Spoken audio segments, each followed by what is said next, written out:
This is what makes it such a scandal, that many of the most influential US government and academic authorities on virology were coordinating to, as one said, disprove any type of lab theory.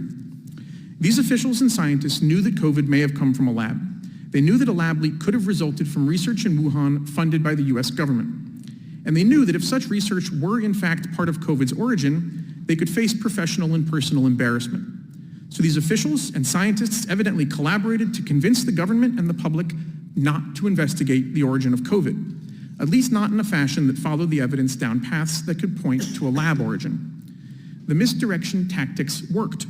The lab leak theory became stigmatized, driven underground. And yet evidence continued to mount in its favor. By late 2020, colleagues at State flagged new US government information that underscored the plausibility of a lab leak. Most significant, there were sick researchers inside the Wuhan Institute of Virology just before the public outbreak in Wuhan.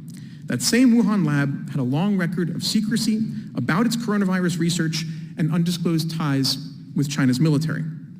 Working with OD&I, we at State arranged to make this information public. Some of our colleagues warned us not to.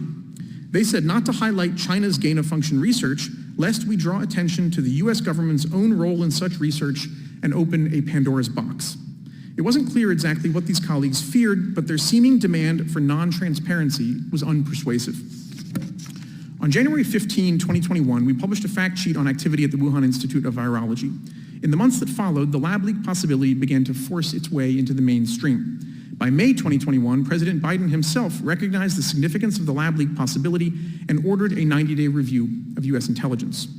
Unfortunately, progress since then has been limited. We now know that the FBI and the Department of Energy both assess that a lab leak is most likely. That's important. But we don't need a running intelligence community straw poll as much as we need a transparent, whole-of-government campaign to recognize the gravely high stakes of the lab leak possibility and pursue appropriate policy reforms.